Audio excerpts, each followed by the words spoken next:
netizen tu suka condemn cikgu. Suka Mak bapak tu suka madah. Cikgu tu coba kita dalami sama-sama. Bab di sekarang tu bukan masa untuk kita nyalah guru, nyalah mak bapak, nyalah kementerian, bukan. Sekarang tu bagi saya adalah masa untuk kita kolaboratif bersama, bersatu hati, kita berbincang walaupun kita siapa duduk bersama.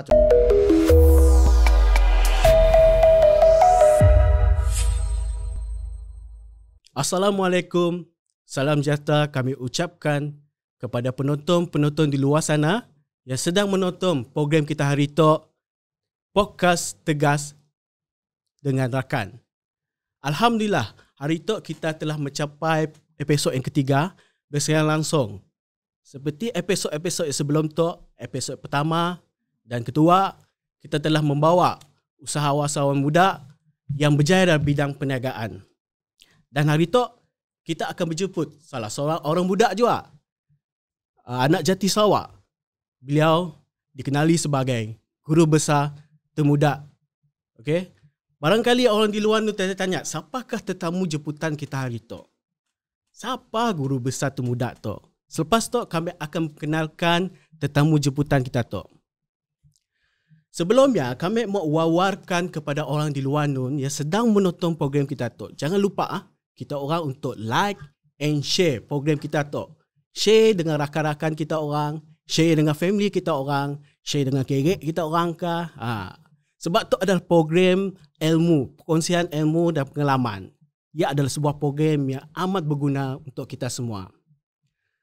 Tanpa melengahkan masa, dah tiba masanya untuk kami memperkenalkan tetamu jemputan kita hari itu. Beliau adalah guru besar di Sekolah Rendah Segali Simunjan. Beliau tidak lain dan tidak bukan Cikgu Osman bin Zaini. Apa khabar kita, Cikgu? Sehat? Alhamdulillah sehat. Alhamdulillah sehat sejahtera. Sehat. Semoga kita semua sehat lah. Ya, semua sehat. Alhamdulillah. Cikgu, rasanya belum terlambat untuk kami mengucapkan selamat Hari Raya dengan kita, Cikgu.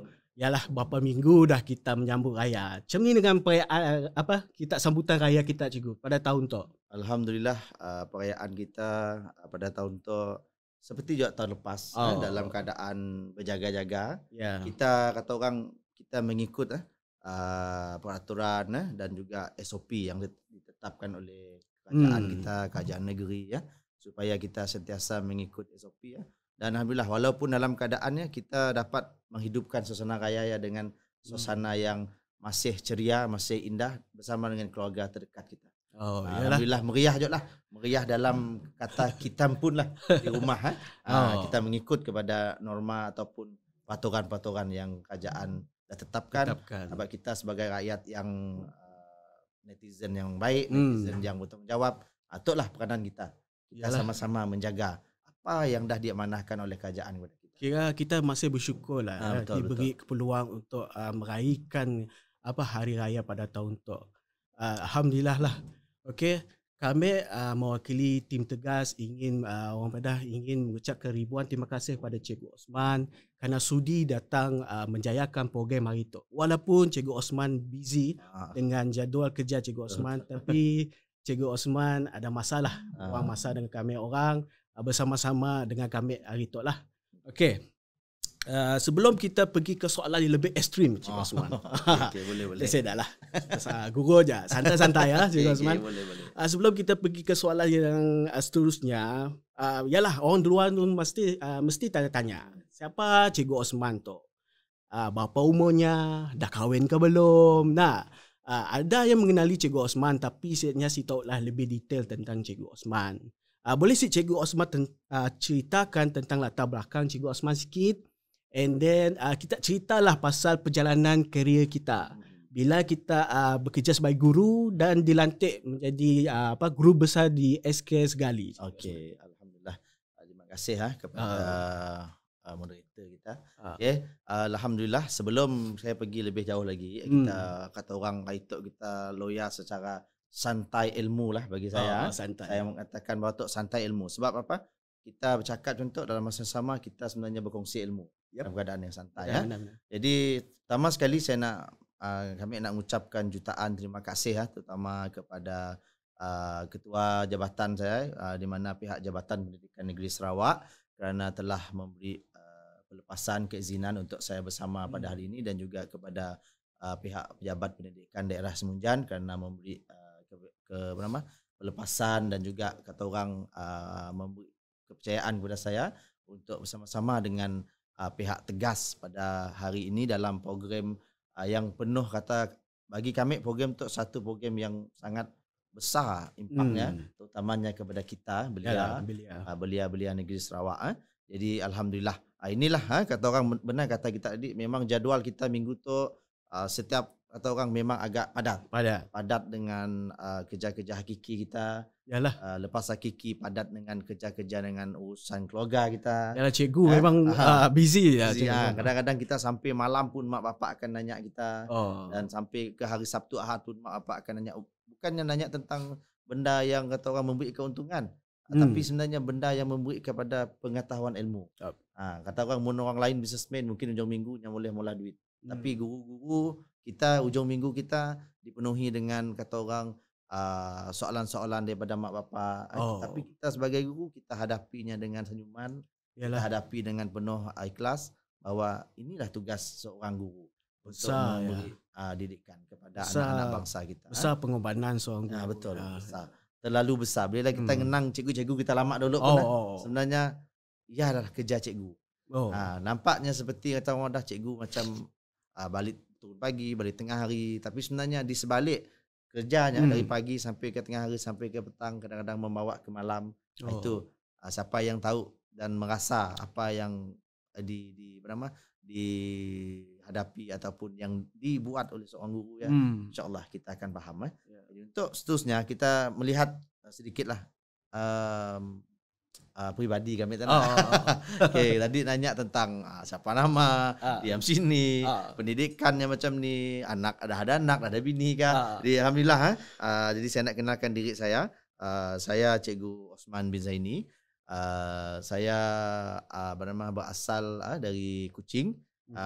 Sekarang tempat tinggal saya di Semariang Aman dan keluarga mak bapak saya di Kampung Sokandis.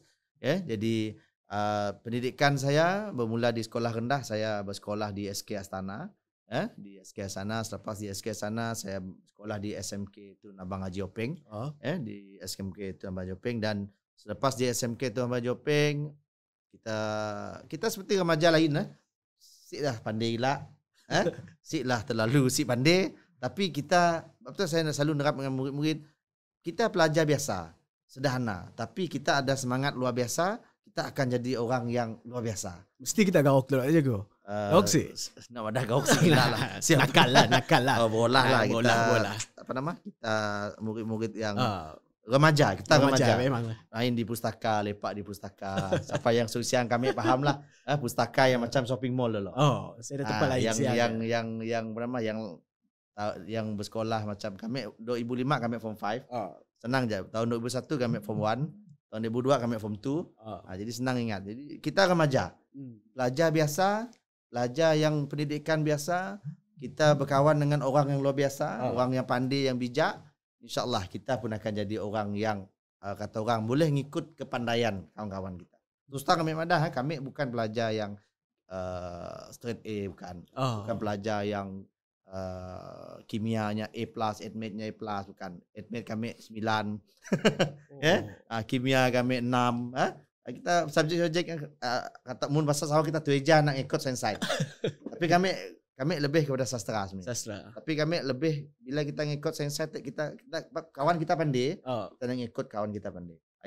Kita di sekolah menengah lah. Bila kita masuk menengah, saya melanjutkan pendidikan saya di Institut Pendidikan Guru Kampus Sarawak. Dulu digelar Maktab Perguruan Sarawak. Saya masuk masih nama Maktab Perguruan Sarawak. Di situlah, disialah bermulanya cerita kembara kami sebagai seorang guru. Sebab Maktab Perguruan Sarawak tu ini tempat untuk melatih dan untuk membentuk seorang guru. Di Sarawak kita ada di Sarawak kita ada 4 maktab perguruan. Kini tu si digelar maktab perguruan lagi. Kini tu nya dah di naik taraf sebabnya dah boleh mengeluarkan graduan ijazah sarjana muda. Jadi kita di Sarawak, di Kuching kita ada Batu Lintang, Institut Pendidikan Guru Batu Lintang. Kemudian di Semahan kita ada Institut Pendidikan Guru Kampus Tun Abdul Razak. Di Rajang kita ada Institut Pendidikan Guru Kampus Rajang, dan di Miri kita ada Institut Pendidikan Guru Kampus Sarawak. Miri. Hanya bukan kampus Miri, kampus Sarawak. Jadi macam besar lah bunyinya. Besar lagi lah. Tapi nya sama. Sama. Nya cuma namanya Institut Pendidikan Guru Kampus Sarawak. Di Sial lah kami selama 2006 sehingga 2011 kami training 5 tahun sebagai seorang guru. 2011 kami habis dan 2012 kami terus posting. Nunggu lama, dalam 2-3 minggu surat keluar, kita terus posting. Maksudnya banyak kawan-kawan kami posting kawasan jauh-jauh. Kita mana tadi kiranya kita belajar di Maktab Miri nak? Maktab Perguruan Sarawak Miri. Miri, Miri. Okey. 5 tahun setengah lah kami di Institut Pendidikan Guru Kampus Sarawak Miri. Belajar dalam ilmu perguruan dan major kami pengajian sosial. Pengajian sosial tu banyak subjeknya, boleh mengajar pendidikan moral. Menurut kita sekolah dulu kita ada subjek KH, betul lah, KH Kemengan Hidup. Kita ada pendidikan civic, kewarganegaraan, kita ada kajian tempatan. Cuma subjek yang kena tu nyadah sedah lagi. Nyadah ditambah baik lagi. Habis maktab 2011, tu perjalanan kami lah. 2012 kami terus ditempatkan, dipostingkan di sebuah sekolah di Semunjan, sekolah kategori pedalaman. Sekolah ya kategori pedalaman SK Rajau Ensika. Rajau Ensika, dan sekolah ya mendapat allowance pedalaman digelar sebagai P3. Kalau kita dengar P3 tu maksudnya sekolah ya nang kira jauh lah. Teruk dan jauh dan tidak ada apa-apa perhubungan yang seperti yang kita di bandar. P3 ya kita mendapat allowance hanya 1,500 duit ya. Allowance bukan gaji, duit. Allowance. Bukan gaji lah, allowance 1,500. Dan daripada sekolah ya lah saya pada 2012 hinggalah 2020 bulan 2 di sialah saya mengutip pengalaman sebagai seorang guru. Daripada guru biasa saya menjadi guru akademik biasa. Selepasnya saya diberi kepercayaan menjadi guru penolong kanan co-curriculum di sekolah yang sama. Di sekolah yang sama. Lepasnya kita ambil pengalaman dan 2019 alhamdulillah kami diberi cabaran. Bukan dicabar lah, boleh saya kata dicabar dan diberi penghargaan oleh guru besar saya. Guru besar kami yang Man, kita coba isi khusus untuk menjadi seorang guru besar. Dari sialah bermulanya kami belajar sebagai seorang guru besar, dan khususnya tadi atau kami dah masuk tajuk karier guru besar. Khususnya tadi selama 3 bulan di Institut Aminuddin Baki. Aminuddin Baki di dekat kita situ, on the way kita ke Santubong. Santubong. Bila kita nak pergi ke Santubong, kita akan anggar sebelah sekolah seni ada Institut Aminuddin Baki. Institut Aminuddin Baki adalah sebuah institut yang khas untuk melatih guru besar dan pengetua. Di sial lah kami orang dikumpul 2019, alhamdulillah sebelum Covid tu kami orang sempat berkumpul di sial selama 3 bulan untuk dilatih, diberi latihan, diberi pengalaman, diberi ilmu kaitan dengan guru besar. Dan untuk makluman kita, semua pendengar, penonton yang menonton, untuk masuk ke Institut Aminuddin Baki, kita mengikut latihan digelar sebagai NPQL, latihan kepimpinan kebangsaan untuk guru besar. Banyak prosedurnya. Pertama, kita mohon secara online. Lepas mohon kita ada ujian. Lepas ujian kita ditemuduga oleh panel-panel Kementerian Pendidikan. Banyak proses. Banyak proses. Lepas di interview ditemuduga, kita akan pergi ke temuduga ke kecergasan. Sebab kenapa kecergasan? Sebab KPM nak memastikan guru besar yang dilantik fit, sehat dan cergas. Kita ada kecergasannya, kita ada ujian larian. Ujian kecergasan, kita sit up. Ujian kecergasan melibatkan fizikal kita lah. Banyak prosedurnya, dan alhamdulillah bila kita dah lepas step-stepnya, kita rezeki bergantung kepada rezeki lagi, kita dah buat habis baik, kita dipanggil untuk menghadiri kursus 3 bulan. Banyak sebenarnya pengorbanan yang yang secara pribadi lah. Yalah. Saya pun pula saya boleh share sikit lah sebagai guru lah, kita sentiasa perlu bersedia dalam apa-apa cabaran, apa-apa dugaan yang datang. Saya ambil contoh saya sendiri, bila saya dipanggil untuk khusus temu duga guru besar, interview guru besar, kami terpaksa sebab ada 2 perkara yang bertindih saya. Satu, tarikh yang sama kami pergi convocation master kami di UPSI sama saya, tarikh yang sama, dan satu kami dipanggil untuk temu duga.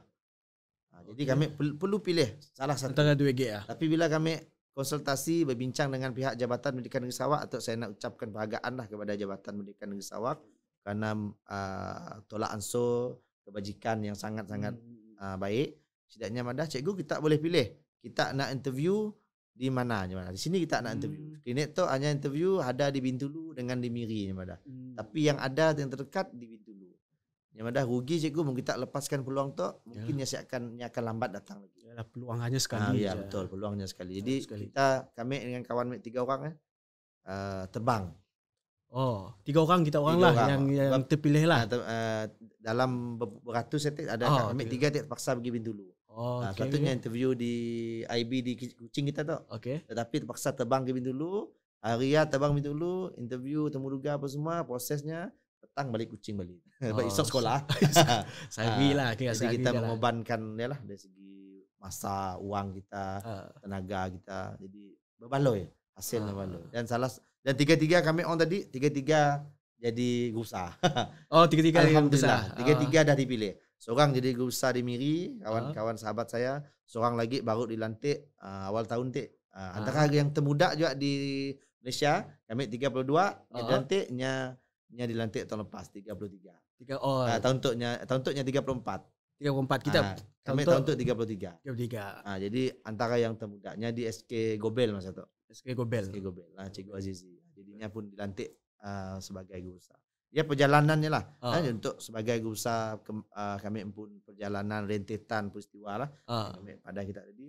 Jadi daripada peristiwa tadi rentetan ni tadi sebenarnya ialah poin yang saya nak masukkan di situ adalah pengorbanannya lah. Pengorbanannya.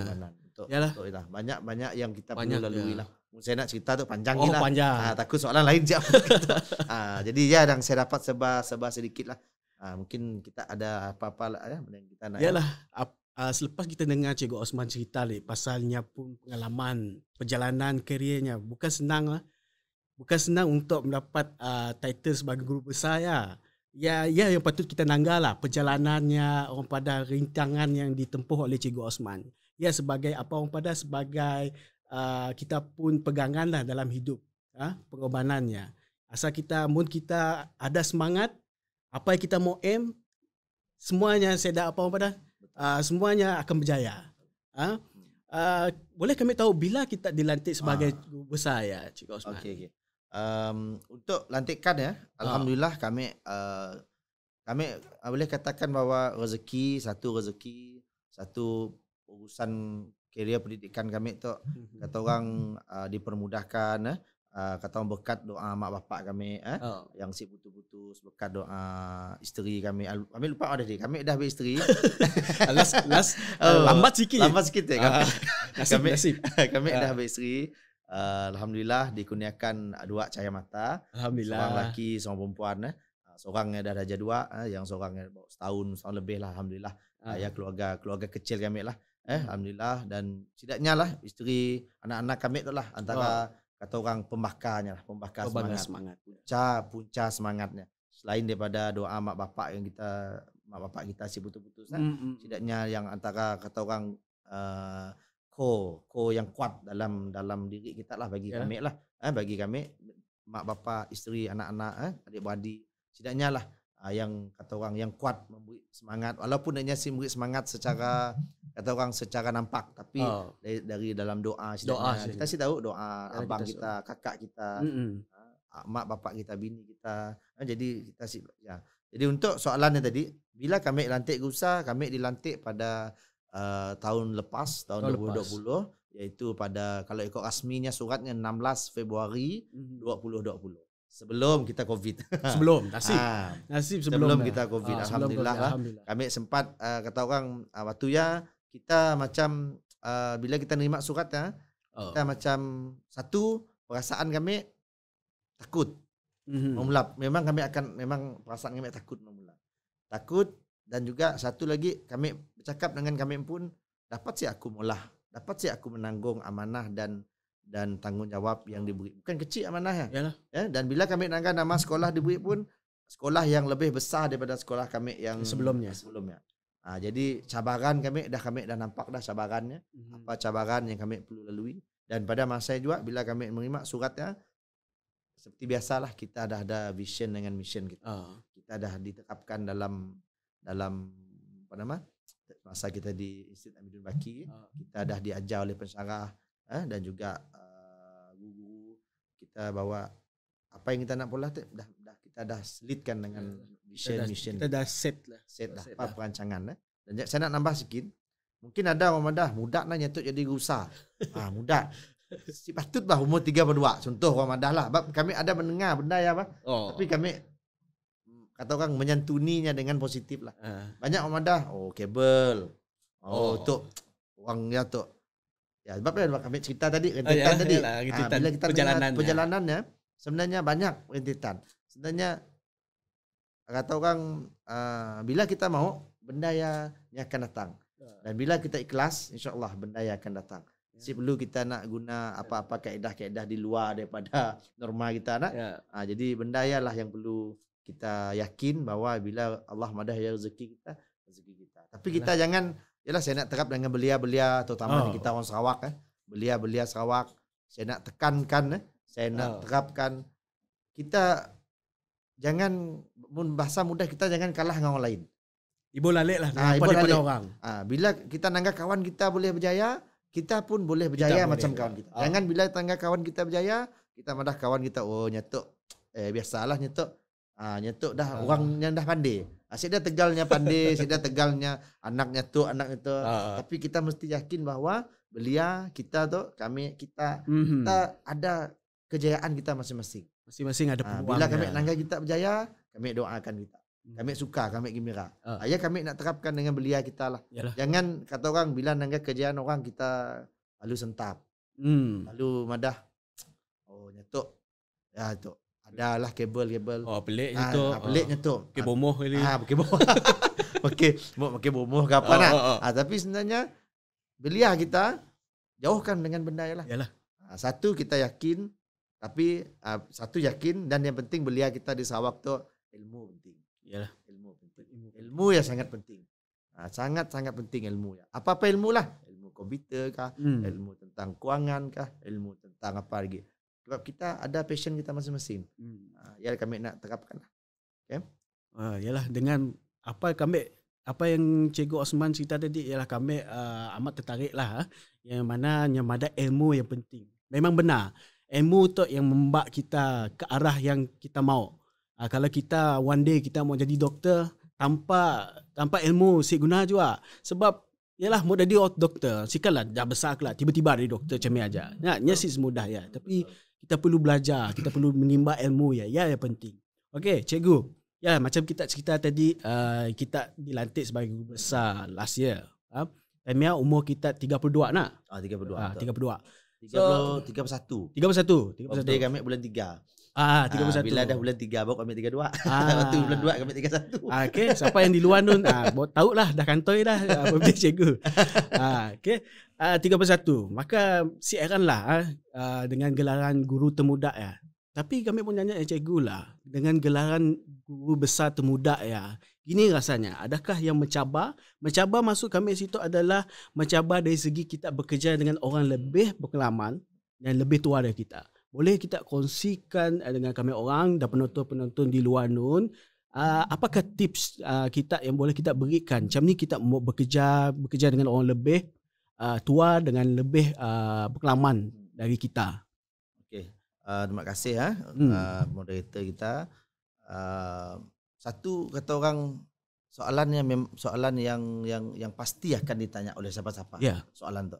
Dan soalannya dan jawapannya bagi kami, jawapannya dalam perjalanan kami sebagai guru besar dah hampir dah setahun lebih dah setahun setahun lebih kurang setahun 3-4 bulan macam lah ya. Jadi cabarannya memang besar. Yang pertama sekali bila kami pergi ke sekolah, kami dilantik jadi guru besar. Bila kita nangga staf guru, staf AKP tu anggota khidmat pengurusan seperti kerani, pembantu takbir. Macam sekolah saya ada 14 orang guru. Sekolah kami 14 orang guru, 3 orang AKP. Ada pembantu takbir, pembantu operasi dan pembantu pengurusan murid. Ada 3 orang. Dan kesemua adanya tu berumur dari kami. Ya, Rata-rata kecuali ada seorang lah guru interim. Hanya lahir 95. Hanya muda sikit lah. Yang rata-rata 13 orang guru ya semuanya berusia. Semuanya 40 tahun ke atas. Jadi bila kita nangga dari segi data, bila kami datang nangga pertama kali kita duduk dekat meja di office, kami akan nangga data. Data ada. Ya. Bila kita nangga data guru tu, umur cikgu tu 42. Yang paling veteran bulan 6 untuk pencen. 60 umurnya. Dan yang akan datang pencen ada 2 orang. Tahun depan pencen seorang. Okay. Yang lain semuanya 45, 50 ke atas. Jadi cabaran dari segi umur yang memang ada. Macam ni kita nak masuk ke dalam jiwa sebenarnya. Dan macam ni kita nak menyantuni sebenarnya. Dan macam ni kita nak berkomunikasi dengan orang yang lebih tua dari kita. Hormat menghormati. Okay? Jadi apa yang kami lakukan adalah yang pertama sekali untuk secara eksklusif lah tu. Jangan kami bercerita dengan untuk penonton-penonton lah sedang menonton slot bersama Tegas tu. Okay. Pertama sekali yang saya buat adalah bila kami datang ke sekolah ya, kami duduk, kami bersama adanya meeting, taklimat secara santai. Kami duduk dan juga kita berkenalan, berbual, dan kami pertama sekali soalan kami adalah apa yang kita orang nak, apa yang kita orang nak dari kami. Apa yang kita orang mau dari kami. Apa perkara yang kita orang nak pula. Kita memberi kebebasan kepada staf kita. Supaya adanya boleh bercakap dengan kita dan supaya adanya boleh berkomunikasi dengan kita. Satunya adalah kami terapkan nilai komunikasi. Sebab bila kita bercakap dengan orang yang lebih berusia dengan kita, bila kita menyantuni sidaknya dengan lebih positif, insya-Allah adanya pun akan positif. Yang tip pertama komunikasi. Yang kedua, kami tekankan paling penting adalah nilai kebajikan kepada semua staf sekolah kami. Kebajikan tu bukannya bermaksud kebajikan dari segi kita bersamanya. Banyak kebajikan dari segi gaji, bukan gaji, cuti. Kebajikan dari segi urusan kenaikan pangkat, urusan dari segi macam ni pengurusan cuti dan bagaimana dengan anak-anak contohnya ada emergency kah, kecemasan. Okay? Jadi saya tekankan cara menggunakan nilai tolak ansur. Kita mesti ada, kata orang, bila kita bercakap dengan orang yang lebih berusia, yang lebih berpengalaman, jadi salah satunya saya tekankan kebajikan. Yang kedua, paling penting juga kita madah tadi hormat. Memang sangat-sangat ditekankan nilai hormat. Apabila kita hormat dengan orang yang lebih berusia dari kita, saya tekankan, cikgu, walaupun, tapi yang paling seronok bila kita cakap, saya madah cikgu. Cikgu-cikgu semua, kami tu macam anak kita. Sebab ada yang dah 56, ada 58, ada yang 40, yang macam abang kakak kita. Cikgu kita orang macam abang kakak kami. Jadi saya terapkan nilai, kata orang, kita bekerja seperti sebuah keluarga. Bila adik mula salah, tegur. Bila abang mula salah, tegur. Dengan cara bagus dengan lah. cara yang bagus. Macam kita di rumah, ni dah kita negur abang kita. Ni dah kita negur abang kita kasar nak. Contoh nak. Bapak kita, mak kita nanganya negur kita dengan cara yang lembut. Dengan ada masanya kita perlu tegas. Sebab dalam kepimpinan pengurusan sekolah, untuk makluman, sebab banyak saya bukanlah orang yang terlalu saya sebenarnya saya sempurna dalam pengurusan pendidikan. Tapi bila kita melihat pengalaman daripada kita sebagai seorang pentadbir, kita perlu ada nilai positif yang tinggi. Ya, betul. Satu lagi saya tekankan nilai humanistik, kemanusiaan. Kemanusiaan sangat penting. Ya, itulah yang perlu yang sangat saya tekankan. Kemanusiaan macam ni saya menyantuni macam ni. Sebab sekarang kita dalam proses sama-sama untuk bergerak ke sebab saya tekankan dengan sekolah, Sebab saya menambah baik slogan sekolah SK Segali di Mercu Jaya. Oh ya, slogan sekolah kita lah. Sebelum tu berilmu beriman cemerlang. Ya. Jadi saya tambah lagi SK Segali di Mercu Jaya. Saya tekankan bahawa kita sama-sama bergerak ke kejayaan. Dan bila kita dah berada di Mercu Jaya ya, kita sama-sama mengekalkan kejayaannya. Jadi kita dalam proses bersama-sama sebagai keluarga di dalam sama keluarga. Jadi saya tekankan tadi unsur kemanusiaan, humanistik. Seperti saya kata tadi, hormat, kebajikan, humanistik, nilai positif. Dan juga saya tekankan juga dengan staf saya adalah profesional kita bekerja. Yalah, profesional. Saya tua, saya muda. Bila kita mula core business kita, kerja hakiki kita mesti profesional. Maksudnya budaya dalam situasi sekolah, budaya profesional kita dengan murid, budaya profesional kita dengan staff, dengan guru, dengan guard kita, dengan cleaner kita di sekolah, ada profesionalnya, ada batasnya lah.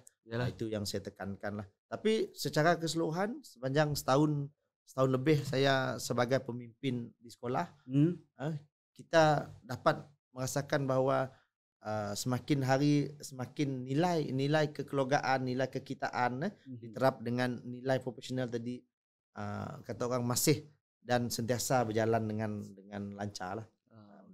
Ya, yang boleh saya kongsi lah, sebab itu pengalaman peribadi saya. Kalau mungkin di pihak guru besar lain persepsinya, lain caranya. Sebab kalau cara saya tadi, saya selalu berkomunikasi dengan guru besar lain. Itulah antara nasihat. Saya tu banyak bertanya dengannya. Untuk maklumat saya tu banyak. Bila saya berjumpa dengan guru saya akan tanya pendapat. Saya curi pengalaman dia. Pengalaman tu maksudnya saya ambil pengalaman yang baik dia. Saya bawa ke sekolah saya jadikannya, saya munikannya, saya jadikannya satu nilai lah. Ya, antara usaha-usaha kami kena tu lah untuk organisasi sekolah. Yalah, penonton di luar sana, kita banyak kebaikan pengajaran kita dapat belajar daripada Cikgu Osman tu. Yalah, bagi siapa yang di luar nun yang mana rasa takut kami tu muda, macam ni lah kami mau lead orang yang lebih berumur, orang yang pengalaman dari kami. So tu antara tips yang dapat diambil yang dapat tu dicontoh oleh kita, supaya kita dapat hilang rasa takut ya, rasa tidak confidentnya. So dengan tips-tips tu, insya-Allah ia akan dapat bantu kita orang di luar nun. Tips tu juga yang selalu kami ada baca juga lah. Tips tu juga digunakan oleh usahawan-usahawan yang berjaya di negara kita. Contoh yang kami dapat ambil semacam Tony Fernandez, Asia, dia pun menerapkan tips-tips macam tu.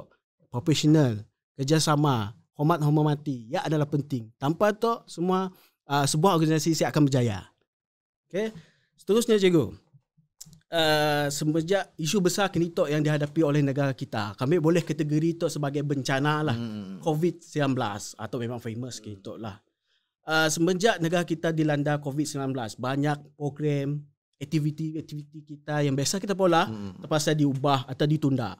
Sebagai contoh yang dapat kami ambil adalah macam Tegas ni pun cikgu. Untuk kami mau cerita dengan orang di luar, dengan cikgu sendiri pun, macam Tegas setiap tahun ada program tahunan yang berskala besar yang kami ompola. Sebagai contoh kami dapat ambil adalah Project Dream Realize atau digelar sebagai ProDA. ProDA tu di mana kami orang akan ambak institusi pendidikan dengan agensi kerajaan atau swasta pergi ke jelajah ke daerah-daerah di Sarawak. Bayangkan kita cikgu dari Lunduk sampai ke hujung utara Sarawak, iaitu Lawas lah. Kami orang pergi ke daerah-daerah tu. Kami akan membak institusi pendidikan, institusi swasta, pendidikan swasta tu pergi akan membantu kepada pelajar-pelajar sinun lepas SPM untuk melanjutkan pelajaran saya di pendidikan yang lebih tinggi. Tapi semenjak pandemik COVID-19 tu, ialah banyak program kami orang yang berskala besar terpaksa ditunda lah, ditukar. Namun tapi tu benda yang orang padah masalah kita siapat ialah orang padah siapat diikut gila. Kita perlu cari another alternative untuk membantu anak bangsa kita di luar nun. Macam Tegas, banyaklah program-program yang kami orang jalankan secara online, secara virtual. Salah satunya macam program tu lah cikgu, program MU tu. Macam pendidikan juga lah cikgu. Memang COVID-19 tu memberi impak yang besar. Benar sih? Memberi impak yang besar. Paling ketara kita nanggap proses pengajaran dan pembelajaran. Sebelum tu secara bersemuka. Betul. Sekarang tu secara banyak gunakan online di rumah. PDPA. Atau PDPA, dikenal PDPA. Apa soalannya kita? Adakah pihak sekolah, guru dan ibu bapa bersedia dengan new norma baru tu? Macam sekolah cikgu di PUN, sekolah di SK Segali Sembunjan, boleh dikendiri sebagai sekolah pendalaman. Apakah cabaran-cabaran yang dihadapi oleh kita orang cikgu dalam menjalankan sistem pembelajaran yang baru tu? Boleh kita ceritakan? Okey, seperti kita maklumlah, memang sistem pendidikan kita di negara kita hari itu dalam proses transformasi. Transformasi terlalu drastik. Drastik maksudnya tadi daripada bersemuka tadi kita terus kepada konsep online. Konsep offline, konsep offsite. Sebab kita mengamalkan sekarang kita dah kata orang dah diterapkan dengan PDPA, proses pembelajaran dan pengajaran di rumah. Kita tahu kementerian kita, Kementerian Pendidikan Malaysia tengah dan dalam usaha yang gigih untuk kata orang memberi yang terbaik kepada pendidikan negara kita. Jadi di situ kita sebagai warga Malaysia, sama ada guru ataupun semualah, saya kelakar semualah untuk semua, kita mesti faham dan kita mesti ambil tahu cakna dan kita mendalami apa sebenarnya yang dah pihak Kementerian Pendidikan usahakan. Dan dalam masa yang sama kita cuba memahami dan membuat pembacaan yang betul-betul serius dan pembacaan yang betul-betul jelas tentang apakah sebenarnya hasrat Kementerian Pendidikan Malaysia, terutamanya dalam aspek pandemik ini. Sebab ialah kerajaan Kementerian Pendidikan Malaysia kata orang mewujudkan pelbagai inisiatif, pelbagai usaha yang ada impak kepada murid di sekolah. Yang dia ambil sekarang yang terbaik adalah melalui bila kita siapat bersemuka, kita pakai konsep PDPA. PDPA tu mesti dijalankan di rumah. Sebab hanya digelar PDPA. Dan guru-guru juga mesti berada di stesen rumah masing-masing. Stesen rumah masing-masing tu adalah tempatnya di mananya tinggal. Dan juga tempatnya tinggal, tempatnya untuk waktunya bekerja, tempatnya hanya ulang-alik. Dan juga guru-guru juga perlu bersedia jika pihak ketua sekolah, guru besar ataupun ketua memanggil untuk ke sekolah. Jadi guru-guru saya ada alasan, saya di kampung, saya di Miri, saya di Bintulu. Sedangkan nyatik berada yang ngajar di Kuching. Beli rumah di Kuching, tapi ternyata berada saya di rumah mak saya di Bintulu contoh. Saya ada alasan. Sebab ialah dikatakan bahawa mesti berada di stesen rumah masing-masing. Bila guru besar, pengetua panggil untuk apa-apa urusan di sekolah, mesti datang. Semestinya hari-hari. Sebab ia dalam konsep PDPA. Jadi kita perlu jelas, guru-guru perlu bersedia setiap masa. Dan juga kementerian telah melaksanakan PDPA itu dengan pelbagai perancangan, pelbagai skop, pelbagai langkah-langkah intervensi yang dah dibuat oleh pihak kementerian. Jadi bila balik kepada soalan moderator tadi, macam ni sekolah-sekolah lain ataupun sekolah saya lah. Sebab kita untuk makluman PDPA tu kita ada 3 kaedah. Sebab apa? Kebanyakan kalau di daerah sampul lah, contoh di tempat saya mengajar, banyak mak bapak mikir bahawa PDPA tu secara online saja. Sebab banyak dah cikgu siapa cikgu, anak kami saya ada telefon, anak kami saya ada laptop, saya ada gadget, saya ada lain. Siapa mula PDPA. Jadi perlu jelas, PDPA tu bukan secara online saja. Hanya ada 3 kaedah. Online, offline dan juga offsite. Ada 3. Jadi guru-guru boleh milih 3 kaedah ikut kesesuaian sekolah. Jangan sekolah saya dah online, kita masih menjal juga makan online contoh. Masa kita mudah lah. Tahu sekolah di dalam hutan contoh, di pedalaman di ulu jauh nun. Tapi senang saya dah online, tapi usaha menjal kita orang mesti mula online. Cepat. Jadi di siap perlu ada budi bicara. Tolak ansur guru dengan pentadbir sekolah. Jadi macam sekolah saya pun kita memilih secara offline. Jadi kita menggunakan modul secara berstruktur. Kita sediakan bahan-bahan mengajar untuk seminggu ikut jadual waktu PDPA yang kita dah selaraskan. Ada jadual lah untuk makluman, kita ada juga. Kita sedang beri entam kata orang sembarangan aja. Itu aku nak ajar BM lah, beri BM dengan biaksi. Nya ada pihak pengurusan pentadbiran sekolah dah menyediakan jadual khas untuk PDBA. Hanya ada masanya, hanya ada jumlah waktunya pun. Dah diatur lah, dah dijadualkan memang lah. Dah diatur, dia diarahkan oleh kementerian, memang kita dah atur. Sebabnya ialah standard kita. Kita jangan lari dari standard dia. Janganlah mak bapak nangga nak jadual tu sekejap hari tu anakku belajar BM, esok seda, esok lompat lagi. Jadi pihak sekolah mesti dah menyediakan jadual. Jadual dia. Jadual yang penting, jadual PDPA. Sebab jadual dia lah yang akan jadi evidence kita, bukti kita. Bila ditanya sidak mak bapak, kita dah beri surat dan juga kita dah sediakan jadual PDPA. Dan guru-guru mesti mengikut jadual dia. Jadual ya. Dan bahan pengajaran kita mesti mengikut kepada jadual yang dah disediakan. Contoh hari Senin muzik 2 masa, BM 2 masa, math 2 masa, sains 2 masa. Cikgu-cikgu mesti ikut jadualnya. Dan terpulang dengan cikgu-cikgu lagi kaedah mana yang sesuai. Kiranya macam jadual lah, kira macam jadual sekolah macam biasa jadual sekolah juga. Betul. Jadual okay. Sekolah yang seperti jadual sekolah di dalam bilik kelas tapi kita gunakan sepenuhnya. Kita khas jadual PDPA aja. Masanya dikurang sikit. Jadi ikut kesesuaian. Jadi mana yang kita dapat, kata orang kita mesti ikutlah. Sebab cikgu-cikgu pendidik ada jadualnya, jadi memudahkan setidaknya merancang pelajaran dan pengajaran. Macam sekolah saya pun ada menggunakan model berstruktur. Kita print out bahan-bahan pengajaran dan pelajaran untuk seminggu, letak dalam satu file. Dalam file dia ada subjek math, sains, BM semua. Dan juga guru mesti menyediakan arahan yang jelas kepada murid. Jangan beri kertas saja. Biar situ apa. Jadi perlu explain lah. Perlu explain benda ya. Saya dah tekankan dengan guru saya, dalam kertas arahannya mesti dah ada arahannya step by step, one by one. Okay, nombor 1, buka muka surat 8 contoh. Baca petikan, buat latihan, bina ayat. Lepas buat latihan pemulihan lagi. Jika tidak faham, beri nombor telefon.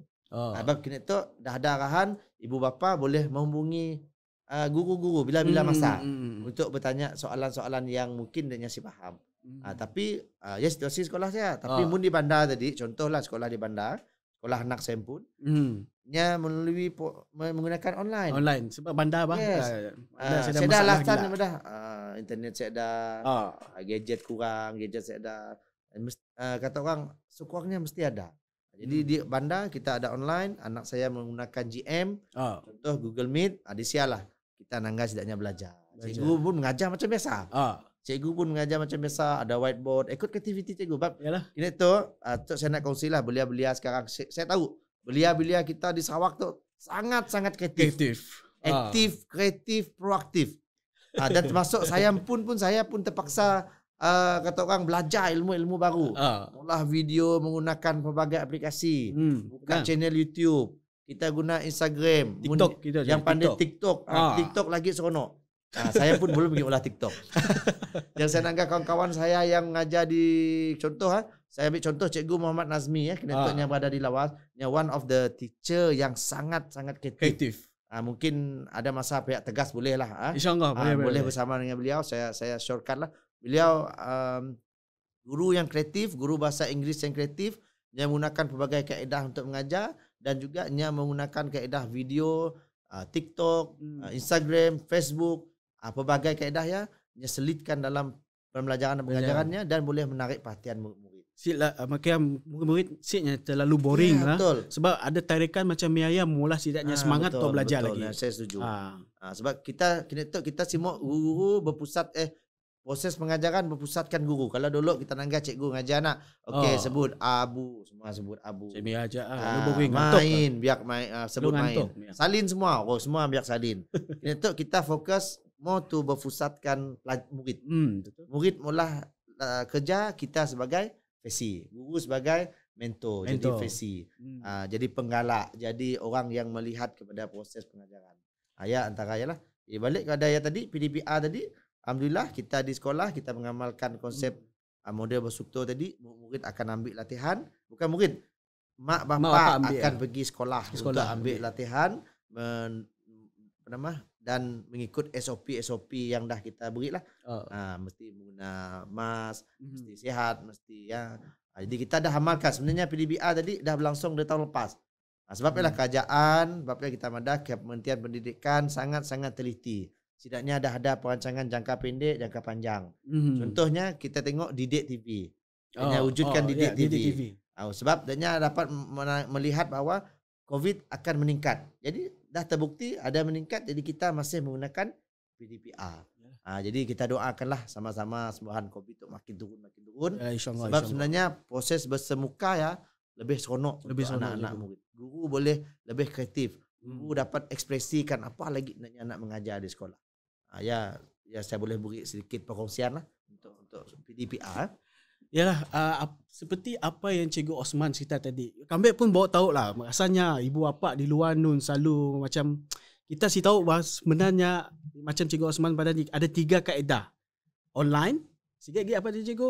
Secara offline dengan sikit lagi offside. Benda tu salah satu yang baru. Kami pun bawa tahu. Dan sama tu orang gentam Cikgu je. Gentam apa Cikgu tu. Orang saya dah lain. Macam ni lah. Janganlah pejal. Betul. Dah diberi option sikit lagi offline, masih juga yang mau gentam. Kita siapa macam ni. Tu kira macam pihak pendidikan dah try the best untuk membantu anak-anak kita di luar untuk mendapat pendidikan yang bagus. Walaupun dalam keadaan yang COVID-19 tu ya amat risau tu. Yalah, kita berbalik kepada PDPR ni Cikgu. Antara kerisauan ibu bapa kita adalah daya membaca anak dadanya. Daya membaca. Sebab macam kita memang siapa dinafikan lah pengajaran dan pembelajaran secara bersemuka ada lebih baik. Kalau di-compare dengan PDPR. Yalah, apakah tips yang kita dapat beri kepada ibu bapa Cikgu untuk membantu anak siapnya pandai membaca?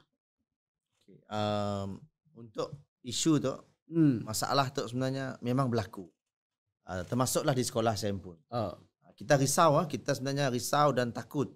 Kerisauan yang dah ada bahawa tahap membaca murid akan menjadi perlahan. Sebab apa yang jadi slow? Sebabnya mungkin di rumah cara mak bapak berbeza dengan cara di sekolah. Mungkin guru mengajar di sekolah bersemuka ya, akan lebih cepat. Dan juga mungkin mak bapak di rumah dengan kaedah-kaedah lain mungkin anak-anak sukar, susah untuk kata orang menerima. Jadi apa yang boleh saya katakan untuk pendapat saya lah secara peribadi ya, saya sih menyentuh mana-mana perkelilingkah, mana-mana benda yang rasmi, tapi secara dari kacamata saya pun sebagai seorang guru, sebagai seorang pengurus sekolah, pentadbir sekolah, untuk kita menjadikan membaca tu tadinya mencapai tahap yang kata orang yang lebih baik, kita mau anak-anak kita lancar membaca, terutamanya biar darjah 1, darjah 2, darjah 3 yang tahap 1. Saya boleh katakan bahawa bila berlakunya PDPR macam tu, yang penting adalah peranan besar ibu dan bapa di rumah. Kita tahu mak bapak sibuk, busy, ada kerja shift malam, ada kerja siang, adanya dua-dua kerja, dan juga mak bapak kadang-kadang stres.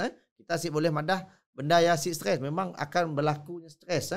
Stres maksudnya stres mak bapak untuk mendidik, untuk memastikan anak-anaknya ada mula kerja. Jadi benda yang kita signifikan memang berlaku. Ia adalah di luar kawalan sekolah lah, tapi ia dalam kawalan mak bapak di rumah. Jadi boleh saya katakan bahawa adalah peranan ibu bapa paling besar di rumah. Macam ni caranya, ibu bapa sekurang-kurangnya saya dah tekankanlah, macam sekolah saya sendiri, saya pesan dalam grup WhatsApp PIBG, kita ada grup untuk mak bapak. Ya cara kita berhubung, ya ada grupnya. Jadi kita minta mak bapak kalau boleh setiap hari anak-anak membaca buku supaya si lari. Orang rhythm membacanya tadi. Si larinya pun rentak membacanya. Dan mak bapak sediakan bahan-bahan bacaan di rumah. Mak bapak yang menjadi orang yang role model lah di rumah. Mak bapak yang baca buku, mak bapak yang memberi galakkan, mak bapak juga yang sentiasa membeli bahan-bahan bacaan. Paling dia bapak saya madah dengan biar. Jangan madah saya ada buku di rumah. Buku teks ada. Buku teks buku. Mesti ada bahan baca lain, bacalah buku teks sekolah. Buku bahasa Melayu ada, buku bahasa Inggeris ada. Ya, mak bapak madah saya ada bahan bacaan cikgu. Handphone ada, mak bapak online.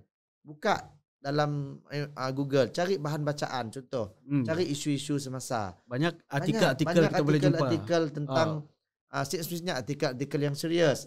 Boleh buka, contohnya mak bapak seorang anak baca tentang cerita yang solawat yang santai. Membaca tu terhad kepada bahan-bahan serius. Ya, kalau kita membaca bahan serius je, kita pun jadi serius. Jadi kita mesti stres anak betul.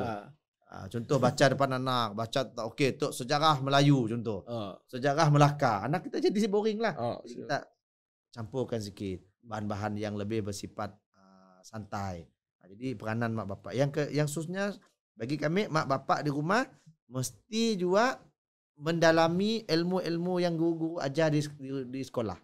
Baca silibus sekolah juga sebar sedikit supaya faham apakah silibus yang diajar untuk anak, supaya anak-anak mak bapak tahu rentak ataupun perjalanan pengajaran anak.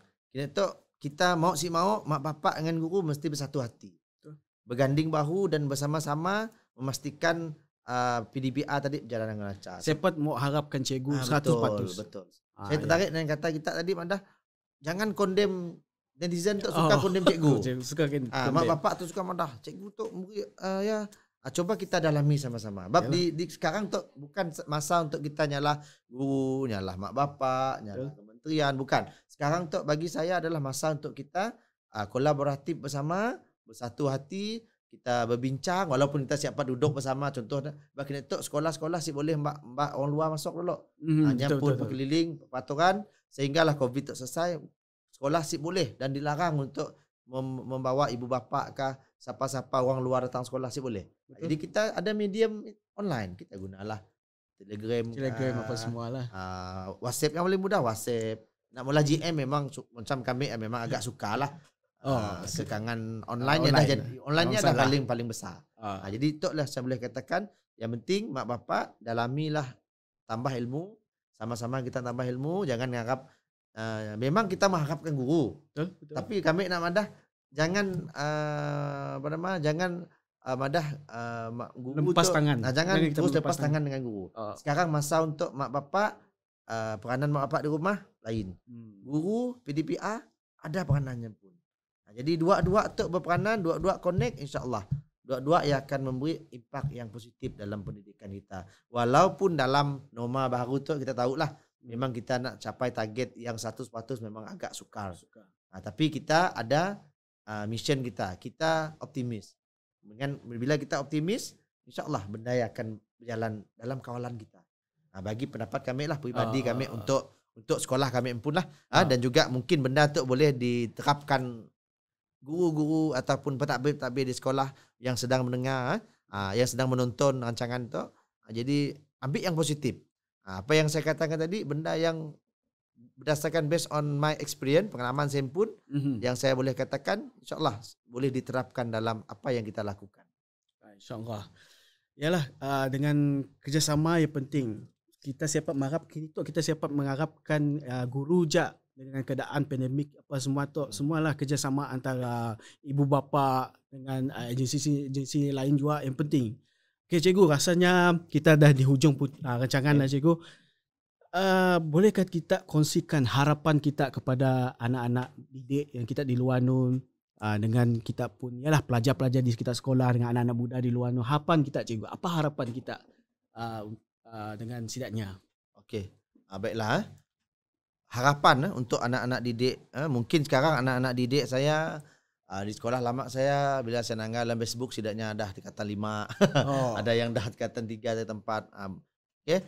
Jadi harapan saya bukan saja dengan anak didik yang pernah saya ajar, malah semua anak-anak remaja belia, kanak-kanak di Sarawak tu, kita khusus dengan negeri kita Sarawak. Saya mau anak-anak kita di Sarawak tu, harapan saya sama-sama kita berjaya, sama-sama kita nambah ilmu, sama-sama kita belajar, sama-sama kita mencari pengalaman yang indah selagi kita masih ada.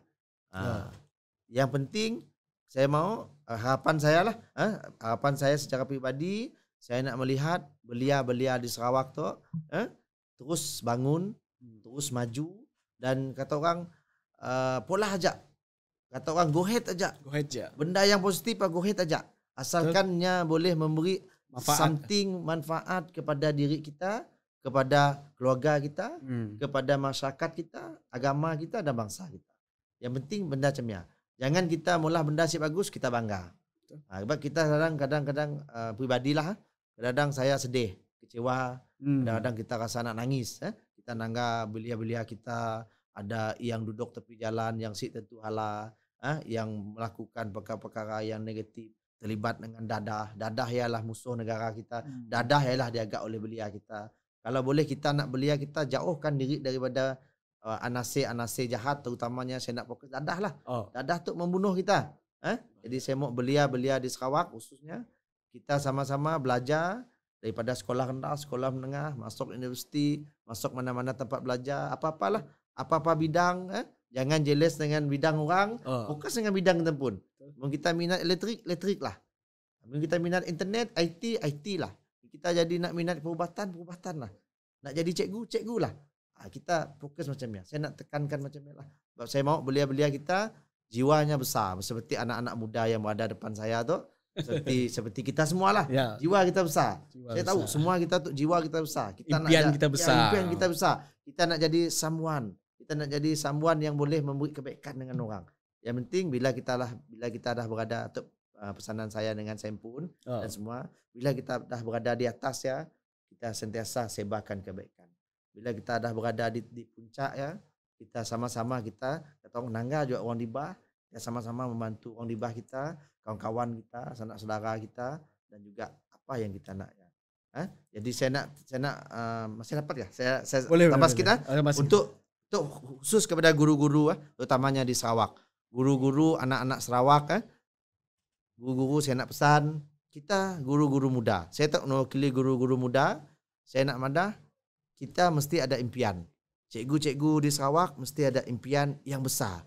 Bukan untuk kata orang mengejar populariti, bukan untuk mengejar apa-apa benda-benda yang kata orang yang si berapa bagus, tapi impian kita untuk mendidik anak bangsa kita. Anak bangsa kita. Walau di mana kita pada, jangan kira anak Melayu kah, Cina kah, Iban kah, Bidayuh kah, Melano kah. Jangan wadah aku nak ajar orang Melayu je. Jangan. Kita guru, kita mengajar semua bangsa. Kita sekiranya siapa. Yang penting kita nak sebarkan ilmu tadi kepada bangsa-bangsa kita di Sarawak. Sebab kita nak jadikan anak-anak Sarawak kita tu anak-anak yang akan maju, yang akan bersama-sama membangunkan Sarawak dan yang akan menjadi pemimpin pada masa depan. Guru-guru di luar ya, jangan takut, jangan segan, tingkatkan kualiti kita, tingkatkan profesional kita, cari pengalaman kita, be positif, jangan kata orang jangan negatif, sentiasa baik dengan orang, hormat orang, kita bertolak ansur dengan orang dan yang penting kita sentiasa senyum setiap masa dalam kerja buat kita di sekolah. InsyaAllah benda ialah akan membawa kebaikan dan sesuatu kemanisan dalam kerjaya kita sebagai seorang guru. InsyaAllah anda juga guru yang hebat, anda juga guru muda yang hebat, teruskan berkarya, teruskan mendidik, teruskan dengan impian kita. InsyaAllah untuk siapa? Untuk anak-anak didik kita di Sarawak dan khususnya untuk negara kita yang tercinta itulah negara Malaysia kita. Jadi benda diajaklah dapat saya kongsikan pengalaman saya dan juga kata-kata orang apa yang boleh saya share untuk anak-anak Sarawak. Inilah insyaAllah apa yang baik ya semuanya datang daripada Allah. Dan yang buruknya datang daripada diri kami pun dan juga kita semua insan-insan yang lemah di mata Allah tu dan yang pastinya Allah ialah yang maha besar dan maha kuasa dan memberi kejayaan kepada kita. Terima kasih Cikgu Osman. Begitu besarnya harapan Cikgu Osman kepada anak-anak muda kita di luar nun yang mananya menasihatkan kita agar kita janganlah putus asa and then teruskan fokus apa yang diingin kita, apa dicita kita. Bagi kami harapan cikgu tu ibarat macam harapan ibu bapa juga. Begitu besar. Okey. Rasanya semuanya dah yalah kita dah pergi go through. Sekali lagi kami berterima kasih kepada Cikgu Osman kerana sudi datang bersama-sama dengan kami pada itu berbual bicara. So kami meminta maaf kalau ada keikhlafan daripada kami sepanjang mengacara program hari itu. Akhir kata dari kami lah.